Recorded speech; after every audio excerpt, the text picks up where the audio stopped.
আসসালামু আলাইকুম, সবাইকে আমার চ্যানেলের পক্ষ থেকে স্বাগত জানাচ্ছি।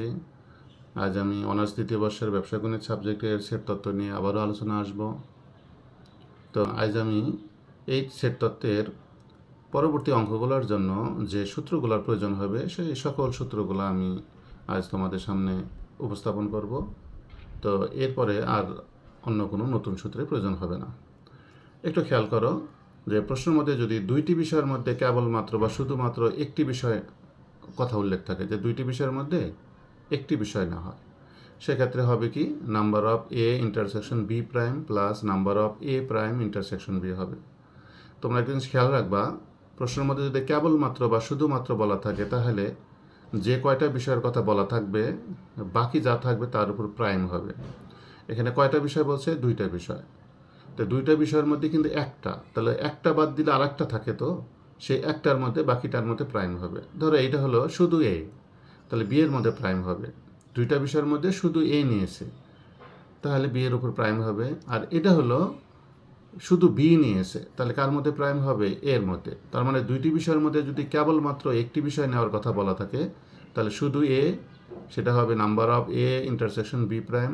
আর একটা হবে শুধু বি, সেক্ষেত্রে প্রাইম হবে কার উপর? এ এর উপরে। তো এই দুইটা যোগ করলে কিন্তু আমরা বুঝতে পারবো যে দুইটি বিষয়ের মধ্যে কতজন কেবলমাত্র একটি বিষয় নিয়েছে। এখন এই দুইটা সূত্র আমাদের জানতে হবে। আচ্ছা, এখানে খেয়াল করো তোমরা, এখানে দুইটার মধ্যে প্রাইম আছে কয়টার মধ্যে? একটার মধ্যে। এই সূত্রটা আমরা এইভাবে মনে রাখবো যে যদি একটার মধ্যে প্রাইম থাকে তবে যার মধ্যে প্রাইম নাই তার থেকে পুরোটা বাদ দিতে হবে। আবারও বলি, যদি একটার মধ্যে প্রাইম থাকে তবে যার মধ্যে প্রাইম নাই তার থেকে পুরোটা বাদ দিতে হবে। তাহলে number of A intersection B prime, এখানে কার মধ্যে প্রাইম নাই? এ। তাহলে সূত্র অনুযায়ী এ থেকে তোমার পুরাটা বাদ দিতে হবে, তাহলে number of A minus number of A intersection B. আর দুই নম্বরটা দেখো, number of A prime intersection B. তাহলে এখানেও তো একটার মধ্যে প্রাইম আছে, তাহলে প্রাইম নাই কার মধ্যে? বি এর মধ্যে। তাহলে নাম্বার অফ বি থেকে পুরাটা বাদ দেবো, number of A intersection B. Number of B minus number of A intersection B. এই হলো এটার সূত্র। এখন যদি তোমাকে, এখানে কিন্তু দুইটি বিষয়ের মধ্যে কেবল একটার কথা বলা ছিল। এখন যদি তোমাকে বলা হয় যে তিনটি বিষয়ের মধ্যে কেবলমাত্র বা শুধুমাত্র দুইটি বিষয় নিয়েছে, দেখো খেয়াল করো, তিনটার মধ্যে যদি দুইটি নেয় তাহলে থাকলো কয়টা? একটা। তাহলে একটার মধ্যে প্রাইম হবে। তাহলে তিনটা বিষয় যদি তুমি ধরো, একটা এ, একটা বি, একটা সি, তাহলে একবার এর উপর প্রাইম হবে, একবার বি এর উপর প্রাইম হবে, একবার সি এর উপর প্রাইম হবে। যখন আমি এর উপর প্রাইম দিব তখন বুঝাবে যে number of A prime intersection B intersection C. এটা হলো শুধু বি এবং সি নিয়েছে, এ নেয়নি। হ্যাঁ, আবার যখন আমি বি এর উপর প্রাইম দেবো তখন সূত্রটা হবে number of A intersection B prime intersection C. এইটা দ্বারা বোঝায় যে শুধু বা কেবল বা শুধুমাত্র বা কেবলমাত্র এ এবং সি নিয়েছে, কিন্তু বি নেয়নি। আবার দেখো, যখন আমি সি এর উপর প্রাইম দেবো তখন হবে number of A intersection B intersection C prime. এটা দ্বারা বোঝাবে যে শুধু এ এবং বি নিয়েছে, কিন্তু কি নেয়নি? সি নেয়নি। তাহলে এই তিনটা যদি যোগ করা হয় তাহলে কিন্তু আমরা পাবো যে কতজন তিনটি বিষয়ের মধ্যে কেবলমাত্র বা শুধুমাত্র দুইটি বিষয় নিয়েছে। এখন এটা সূত্র তো আগের মতোই বলবো, যেহেতু একটার মধ্যে প্রাইম আছে। আমি কি বলছিলাম? যদি একটার মধ্যে প্রাইম থাকে তাহলে যতটুকুর মধ্যে প্রাইম থাকবে না তার থেকে পুরোটা বাদ দিতে হবে। তাহলে number of A prime intersection B intersection C. এখানে খেয়াল করো, বি আর সি এর মধ্যে কিন্তু প্রাইম নাই।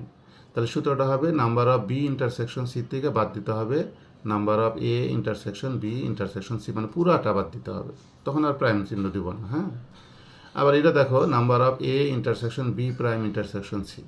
এখানে প্রাইম নাই কার মধ্যে? এ এবং সি এর মধ্যে। তো number of A intersection C থেকে আমি পুরাটা বাদ দিব, মানে minus number of A intersection B intersection C. তিন নম্বর হলো number of A intersection B intersection C prime.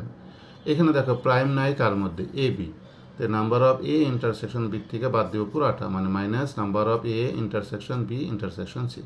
এই পুরাটা বাদ দিব। এই হলো তিনটি বিষয়ের মধ্যে শুধুমাত্র দুইটি। আবারও বলি, যদি প্রশ্নের মধ্যে কেবলমাত্র বা শুধুমাত্র বলা থাকে, কয়টার কথা বলা থাকলো, তাহলে বাকি যা থাকবে তাহলে তার উপর প্রাইম হবে। এখানে যেহেতু শুধুমাত্র দুইটির কথা বলা আছে তাহলে বাকি একটার মধ্যে প্রাইম হবে, একবার এর উপরে, একবার বি এর উপরে, একবার সি এর উপরে। যদি এই তিনটা আমরা যদি আমরা 8 পিস করে লিখি, এলোমেলো করে লিখি, তাতে সমস্যা নেই। এটা আগে লিখবো, এটা পরে লিখবো, তাতে কোনো প্রবলেম নেই।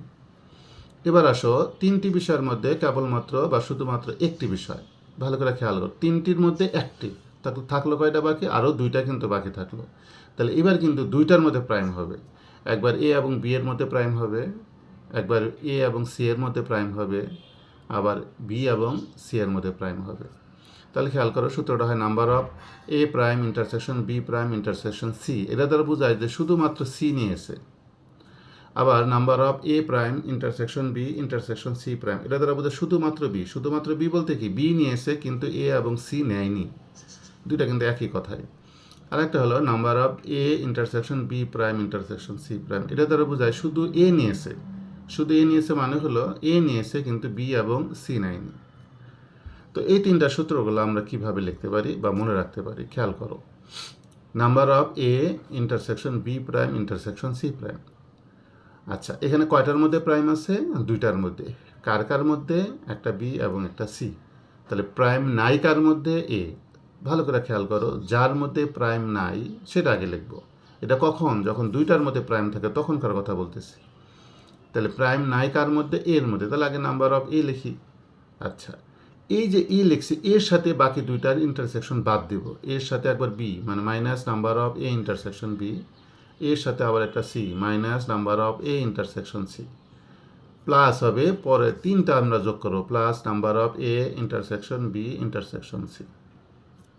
আবার দেখো, number of A prime intersection B intersection C prime. আবারও খেয়াল করো, সূত্র কিন্তু একই, তিনভাবে লেখা কিন্তু সূত্র তো আসলে একটা। তাহলে প্রথমে দেখো কার মধ্যে প্রাইম নাই? বি, তাহলে number of B minus B এর সাথে এ বাদ দিতে হবে। তার মানে কি, এই যে বি লেখছো না, বি এর সাথেই বাকি দুইটার ইন্টারসেকশন বাদ দিতে হবে। বি এর সাথে এ মানে minus number of A intersection B, B এর সাথে সি বাদ দিব মানে minus number of B intersection C, শেষে আমরা তিনটা যোগ করব, plus number of A intersection B intersection C. আবার দেখো number of A prime intersection B prime intersection C. দেখো কার মধ্যে প্রাইম নাই? সি এর মধ্যে, তার number of C minus C এর সাথে এ বাদ দিতে হবে মানে minus number of A intersection B, C এর সাথে আবার বি, তাহলে minus number of B intersection C, plus আবার তিনটা যোগ করতে হবে, number of A intersection B intersection C. তিনটা আমরা বাদ দিব। তো এই তিনটা যোগ করলে কিন্তু আমরা শুধুমাত্র বা কেবলমাত্র একটি বিষয় কতজন নিয়েছে সেটা আমরা খুব সহজেই আমরা বের করতে পারব। এবার আসো, তিনটির মধ্যে কমপক্ষে একটি বিষয় অথবা মানে প্রশ্নের মধ্যে যদি বলা থাকে তিনটার মধ্যে কমপক্ষে একটি বিষয় নিয়েছে অথবা তিনটির মধ্যে এক বা তার অধিক বিষয় নিয়েছে, এরকম বলা থাকলে আমাদের বের করতে হবে number of A union B union C এর মানটা বের করলেই তিনটির মধ্যে কমপক্ষে একটি বিষয় নিয়েছে অথবা তিনটার মধ্যে এক বা তার অধিক বিষয় কতজন নিয়েছে সেটা আমরা বের করতে পারবো। আচ্ছা, আবার দুইটির মধ্যে কমপক্ষে যদি একটির কথা বলা থাকে সেক্ষেত্রে number of A union B এর মান বের করতে হবে। এখন তিনটির মধ্যে কমপক্ষে দুইটি নিয়েছে অথবা তিনটি বিষয়ের মধ্যে দুই বা তার অধিক বিষয় নিয়েছে কতজন সেটা যদি বের করতে হয়, এবার কিন্তু তিনটির মধ্যে কমপক্ষে দুইটি নিয়েছে। কমপক্ষে দুইটি মানে কি, যে দুইটাও নিতে পারে তার থেকে বেশিও নিতে পারে, মানে তিনটা, বেশি হলে তিনটাই হবে। সেক্ষেত্রে দেখো, প্রথমে এই যে আমরা বের করছি না যে তিনটির মধ্যে কেবলমাত্র দুইটি বিষয় নিয়েছে, এই তিনটা নিতে হয়, এই তিনটার সাথে শেষে ওই তিন বিষয়েরটা মানে plus number of A intersection B intersection C এটা যোগ করতে হবে। এই যে এই জায়গাটি হলো শুধুমাত্র দুইটি বিষয় নিয়েছে আর এটা হলো তিনটে নিয়েছে, তার মানে কি এই তিনটা যদি আমরা যোগ করি তাহলে আমরা বের করতে পারবো যে তিনটি বিষয়ের মধ্যে দুই বা তার অধিক বিষয় নিয়েছে কতজন সেটা আমরা বের করতে পারবো। তো এই সূত্রগুলো যদি আমরা জানি তাহলে বাকি যতগুলো অঙ্ক আছে সবগুলো অঙ্কই আমরা পারবো। তোমাদের মনে হতে পারে এখানে অনেকগুলা সূত্র আছে, সূত্র কিন্তু অনেকগুলো না। একটা সূত্র হলো একটার মধ্যে প্রাইম থাকলে কি হয়, আর একটা সূত্র হলো দুইটার মধ্যে প্রাইম থাকলে কি হয়। তার মানে মূলত সূত্র কিন্তু দুইটা। এটা মনে রাখার টেকনিকটা মনে রাখতে হবে। টেকনিকটা হলো, আবারও বলি, যদি একটার মধ্যে প্রাইম থাকে তবে যার মধ্যে প্রাইম থাকবে না তার থেকে পুরাটা বাদ দিতে হবে। আবার যদি দুইটার মধ্যে প্রাইম থাকে, যার মধ্যে প্রাইম নাই সেটা আগে লিখতে হবে, পরে যেটা লিখলাম আমরা ওইটার সাথে বাকি দুইটার ইন্টারসেকশন বাদ দিতে হবে এবং শেষে তিনটা যোগ করতে হবে। এই টেকনিকটা মনে রাখতে পারলে কিন্তু আমরা এই সূত্রগুলা মানে দুইটা সূত্রের মাধ্যমে সব সূত্রই আমরা মনে রাখতে পারি।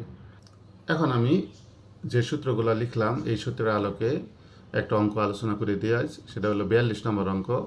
এটা একটা বোর্ডের অঙ্ক। দেখো অঙ্কটা কি বলা আছে, বলছে প্রশ্নের মধ্যে 325 জন লোকের মধ্যে 185 জন ডেইলি স্টার, 150 জন বাংলাদেশ অবজারভার, 95 জন উভয় পত্রিকা কেনেন। কী কী কেনে? টোটাল হলো 325 জন লোক, তার মধ্যে 185 জন কিনছে হলো তোমার ডেইলি স্টার পত্রিকা, 150 জন কিনেছে বাংলাদেশ অবজারভার পত্রিকা, আর 95 জন উভয় পত্রিকা কেনেন। এখন কি বলছে দেখো, কতজন লোক কোনো সংবাদপত্র কেনেনি।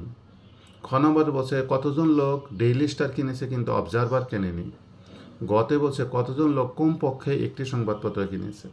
এটা কিন্তু সি পার্টের অঙ্ক একটু বড় আছে, 3টা রিকোয়ারমেন্ট আছে। তাহলে এখন সমাধান করো। মনে করি মোট লোক সংখ্যার সেট সমান ইউ। তো 2টা পত্রিকা, একটা ধরবো এ, একটা ধরবো বি। তাহলে ডেইলি স্টারটা ধরলাম আমরা এ, তাহলে কি লিখবো? ডেইলি স্টার পত্রিকা কিনেছে এরূপ লোক সংখ্যার সেট সমান এ, এবং বাংলাদেশ অবজারভার পত্রিকা কিনেছে এরূপ লোকের সংখ্যার সেট হলো কত? বি। প্রশ্ন মতে দেখো মোট ছিল 325 জন, তার নাম্বার অফ ইউ হলো 325। এ হলো ডেইলি স্টার পত্রিকা যেটা কিনছে কত? 185 জন, তাহলে নাম্বার অফ এ হলো 185। বাংলাদেশ অবজারভার কিনেছে হলো 150 জন, তার নাম্বার অফ বি হবে 150। আর উভয় পত্রিকা কিনেছে কত? 95 জন, তাহলে number of A intersection B হলো 95। এখন দেখো নির্ণয় করতে হবে। প্রথম বলছে কতজন লোক কোনো সংবাদপত্র কেনেনি। আমাদের প্রশ্নটা দেওয়া আছে সংবাদপত্র কেনে, আমাকে বের করতে বলা হয়েছে সংবাদপত্র কেনেনি, তাহলে কিন্তু বিপরীত মান বের করতে বলা হলো। তাহলে বিপরীত মান বের করতে বললে কিন্তু আমাদের হোল প্রাইম হয়। তাহলে কি হবে? Number of A union B whole prime সমান হোয়াট? আচ্ছা, খতে বলছে কতজন লোক ডেইলি স্টার কিনেছে কিন্তু অবজারভার কেনেনি। তো যেটা কেনেনি তার উপর প্রাইম দিতে হবে। ডেইলি স্টার হলো এ, অবজারভার হলো বি, যেহেতু বি কেনেনি, অবজারভার কেনেনি মানে কি? বি কেনেনি, তাহলে বি এর উপর প্রাইম হবে। তাহলে দেখো number of A intersection B prime সমান হোয়াট? মনে রাখবা হোল প্রাইম হলে ইউনিয়ন হয়, আর আলাদা আলাদা যদি প্রাইম হয় তাহলে কিন্তু ইন্টারসেকশন হয়। আচ্ছা, তারপরে বলছে কতজন লোক কমপক্ষে একটি সংবাদপত্র কিনেছে। এর আগে সূত্রের মধ্যে বলছে কমপক্ষে একটি যদি বলে তাহলে number of A union B এর মান বের করতে হবে। তাহলে এখন আমরা খুবই সহজেই সূত্রগুলো ব্যবহার করে আমরা মানগুলো বের করতে পারবো। দেখো আমরা জানি number of A union B whole prime সমান হলো, হোল প্রাইম থাকলে কি করতে হয়? ইউ এর থেকে পুরোটা বাদ দিতে হয়। তাহলে সূত্রটা হবে number of U minus number of A union B. তাহলে নিচে দেখো সমান নাম্বার অফ ইউ মাইনাস, এটা সূত্র ব্যবহার করো, এটা সূত্র হল number of A plus number of B minus number of A intersection B. তাহলে এখন মান বসিয়ে দেই। দেখো ইউ এর মান হলো 325 মাইনাস নাম্বার অফ এ হলো 185 প্লাস নাম্বার অফ বি হলো 150 minus number of A intersection B হলো 95। তাহলে কত হলো? 325 মাইনাস এ যোগ বিয়োগ করলে হবে 240, তাহলে হলো 85 জন। তাহলে আমরা বলতে পারি সুতরাং 85 জন লোক কোনো সংবাদপত্র কেনেনি। এবার খ নম্বরে আসো। দেখো খ নম্বরে কিন্তু একটার মধ্যে প্রাইম আছে। কি শিখছিলাম? যে যদি একটার মধ্যে প্রাইম থাকে তবে যার মধ্যে প্রাইম নাই তার থেকে পুরোটা বাদ দিতে হবে। তাহলে সূত্রটা দেখো, আমরা জানি number of A intersection B prime সমান কার মধ্যে প্রাইম নাই? এ। তাহলে এর থেকে আমরা পুরোটা বাদ দিব। তাহলে দেখো number of A minus number of A intersection B. তাহলে দেখো নাম্বার অফ এর মান হলো 185। আবারও বলি, যেহেতু এখানে একটার মধ্যে প্রাইম আছে তাহলে খালি আছে কোনটা? এ। তাহলে এর থেকে পুরাটা বাদ দিতে হবে। এই হলো সিম্পল সূত্র। তাহলে মান বসাও, এ হলো 185 মাইনাস এ ইন্টারসেকশন বি হলো 95, তাহলে হলো কত? 90। তাহলে বলতে পারি সুতরাং 90 জন লোক ডেইলি স্টার কিনেছে কিন্তু অবজারভার কেনেনি। আর কমপক্ষে যেটা সেটা বলছে number of A union B. এটা সূত্র তো সহজ, আমরা জানি number of A union B হলো number of A plus number of B minus number of A intersection B. মান বসিয়ে দাও, এ হলো 185 প্লাস বি হলো 150 মাইনাস এ ইন্টারসেকশন বি হলো 95, তাহলে কত হলো? 240। সুতরাং 240 জন লোক কমপক্ষে একটি সংবাদপত্র কিনেছে। আজ এই পর্যন্তই। পরের ভিডিওর জন্য তোমাদের আমন্ত্রণ রইল। আমার চ্যানেলকে সাবস্ক্রাইব করো এবং কোনো পরামর্শ থাকলে জানাও। আল্লাহ হাফেজ।